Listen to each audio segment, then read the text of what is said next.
Imagine a world where audacity meets artistry, and crime becomes an exhilarating pursuit.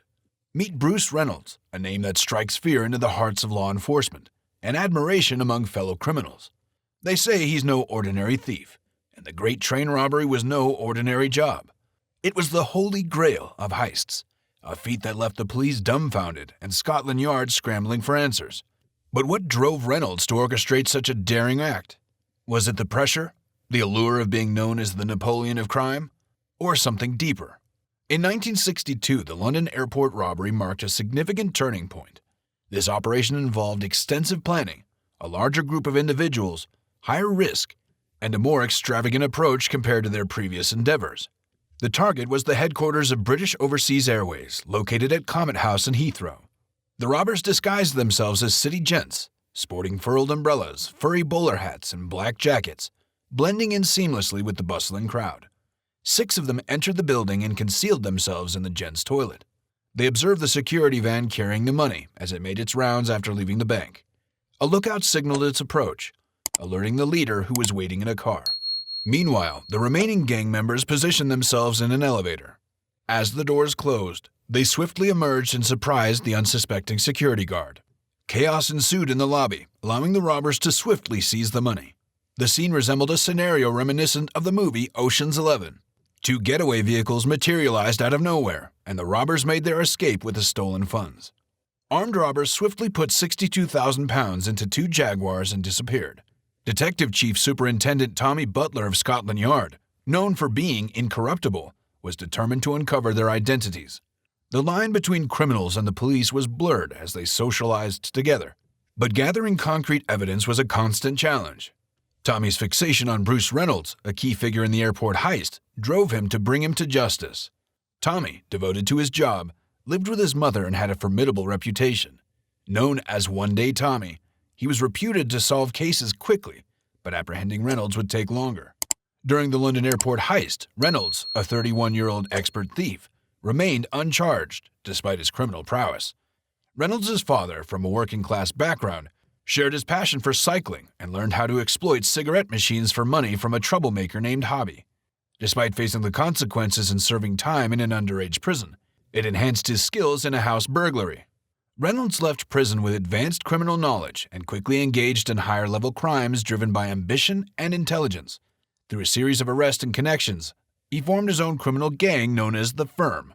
His associates, including Charlie Wilson and Buster Edwards, were equally dangerous. Reynolds' diverse criminal activities included stealing luxury cars, jewelry, armored vans, and valuable antiques. Despite suspicions, Scotland Yard struggled to uncover his true intentions as he posed as an antique dealer and maintained a lavish lifestyle. Reynolds stood out from other London gangsters due to his sophisticated appearance, reminiscent of a young Cockney villain portrayed by Michael Caine. He indulged in the finer things, staying at the Ritz, driving luxury cars, and enjoying the company of beautiful women. Notably, he orchestrated robberies of vacant villas in the south of France by gathering information on parties and empty residences. His father had his suits made at the same place as Cary Grant. He excelled not only as a fashion icon, but also as a skilled thief. In 1961, he married Frances, and their son Nick arrived the following year. Spoiled to some extent by their doting love, he enjoyed a fortunate upbringing. The airport job was groundbreaking, well-organized, and a brazen robbery, elevating Bruce's reputation. It showcased his criminal cunning and ability to orchestrate lucrative crimes, opening his father's mind to endless possibilities. Setting his sights on the next daring heist, he aimed to surpass previous feats. During the 1960s, behind the public's knowledge, substantial amounts of money were transported by Royal Mail in high-value package cars or mail trains. Among them, the Glasgow to London route carried a significant sum, possibly exceeding $500,000. The idea of robbing this train had circulated in the underworld for years, an audacious plan bordering on myth. First, they must stop an express train traveling at 80 miles per hour. Second, they need to board the train, handle the driver and guards, and access the high-value package car without any witnesses. Their goal is to swiftly escape before the authorities are alerted. Despite concerns about the danger and complexity, this individual is drawn to challenging endeavors. The allure is irresistible. While they are unable to substantiate their suspicions against Reynolds, they patiently await his next heist. Now, they're on the verge of executing an even grander and audacious plan. The perfect job. A reliable source, Brian Field, a lawyer's clerk familiar with criminals, has shared crucial information about a train loaded with millions of pounds in currency. The timing is opportune, shortly after the August bank holiday in England, when the highest sum is expected. Field doesn't possess exact figures, but he assures them that the funds are inadequately guarded, lacking the security that Bruce Reynolds previously discovered, to his astonishment. The notion of criminals stealing money from a moving train has eluded both banking and police professionals. Yet Brian Field acknowledges that if anyone could conceive such a scheme, it would be this individual. He seeks out Reynolds because he knows Reynolds can locate a trustworthy gang capable of committing a specific type of crime. Reynolds introduces individuals he trusts: Charlie Wilson, Gordon Goody, Roy James, and Buster Edwards. Reynolds convinces everyone that the task is feasible through his charm and confidence. They need to plan the robbery in a rural area with minimal disruption and attention. They meticulously research and scout the countryside, using ordnance survey maps to find an isolated location near a road bridge. They choose Britago Bridge and Sears Crossing in Buckinghamshire. These spots are close enough to London for a quick escape without raising suspicion. The proximity to an army base allows them to blend in while dressed in what appears to be military uniforms. Sears Crossing is an ideal choice. Reynolds has a reliable and capable crew, but they need to figure out how to stop the train. They are aware of another gang, the South Coast Raiders, led by Roger Cordray, who can stop trains without triggering alarms. Cordray demonstrates how to tamper with a signal box, using a leather glove to cover the bulb and a battery to display a red light instead of green. When the train driver sees the red signal, they will stop. It is a simple and foolproof method. Prison escapee Ronnie Biggs connected to the gang with a train driver, increasing their numbers to 16 members. The train, originally scheduled to depart Glasgow at around 6 p.m., made stops for pickups around midnight. When the driver, Jack Mills, encountered a red dwarf signal, he followed regulations and stopped at the next signal. Exploiting the situation, the robbers pushed Mills down the embankment when he tried to ascertain the reason for the halt. Sensing something amiss, Mills contemplated investigating further. Seizing the opportunity, the gang stormed up the embankment and entered the carriage, engaging in a struggle with Mills. He was struck during the altercation.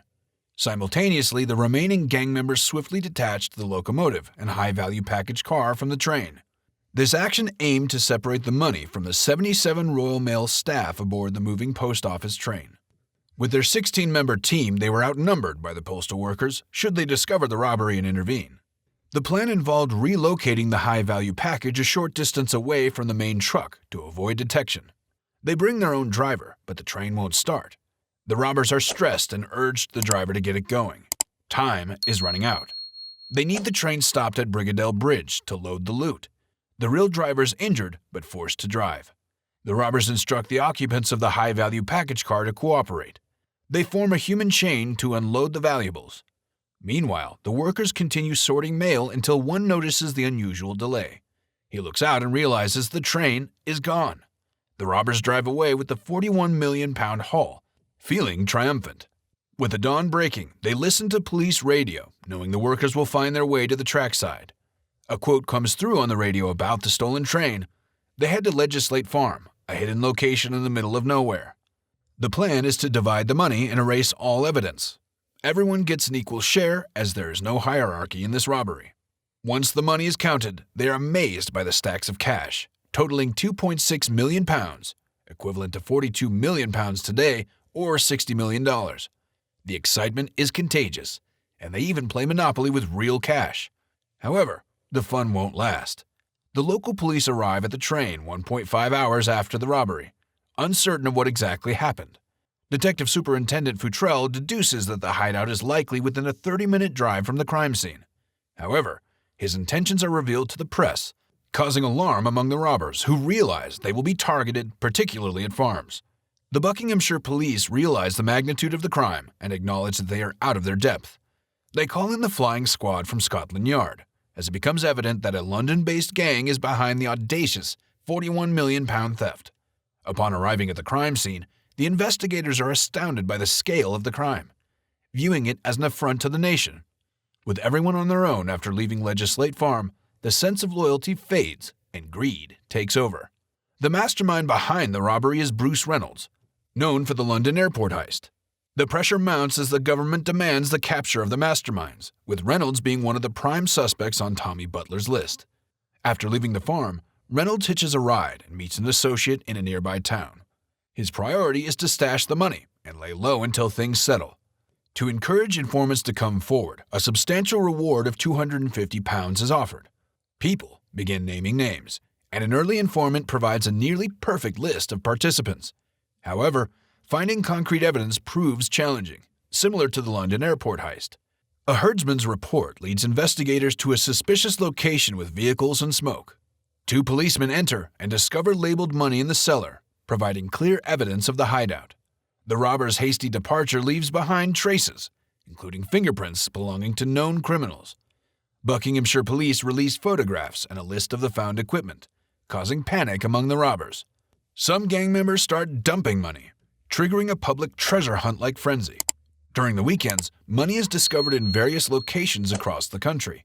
Within days, half of the suspects are arrested, and within a week, 8 gang members are apprehended due to inadequate hiding or betrayal by associates.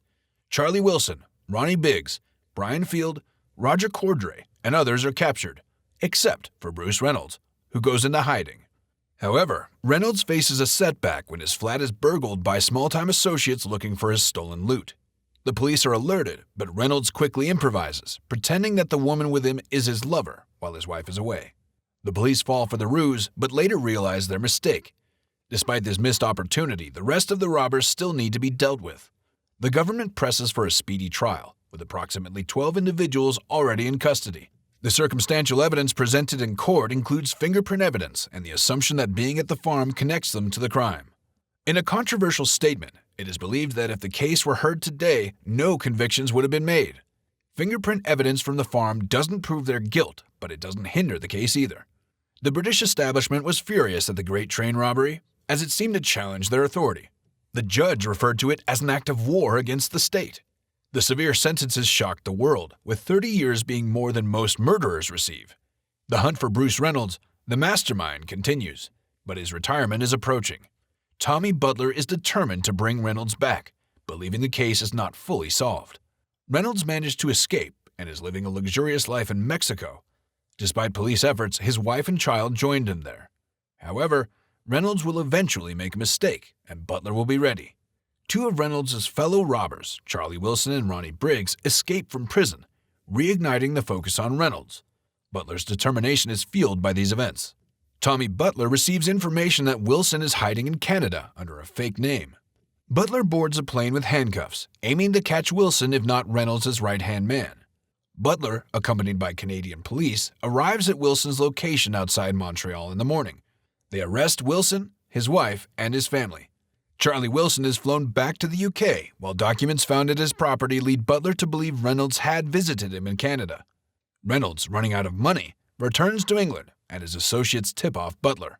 The news spreads, a large reward is offered, and tongues start wagging. After years of searching, the police close in on Bruce Reynolds. Reynolds' known associates are intensively monitored, leading to contact with Reynolds. The police arrive at Reynolds' son's house and arrest him. Detective Chief Superintendent Tommy Butler leads the operation. He and his father were both renowned figures in the business, but their rivalry ended when he was caught red-handed and pleaded guilty. Evidence, including his fingerprints on a ketchup bottle found at Leather Slade Farm, implicated him. Though claims of planted evidence arose, the truth remains uncertain. Reynolds was convicted based on the Leather Slade Farm evidence and agreed to plead guilty in exchange for a 25-year sentence. Butler struck a deal, threatening to target Reynolds' wife unless he admitted guilt. Reynolds complimented Butler's abilities as a cop, while Butler acknowledged Reynolds' skills as a thief, marking a bittersweet moment. Butler's achievement of bringing Reynolds down solidified his reputation in the flying squad. The Great Train Robbery made Reynolds infamous. Despite a lengthy sentence, Reynolds maintained a charismatic demeanor until his death, leaving a lasting legacy despite the personal cost.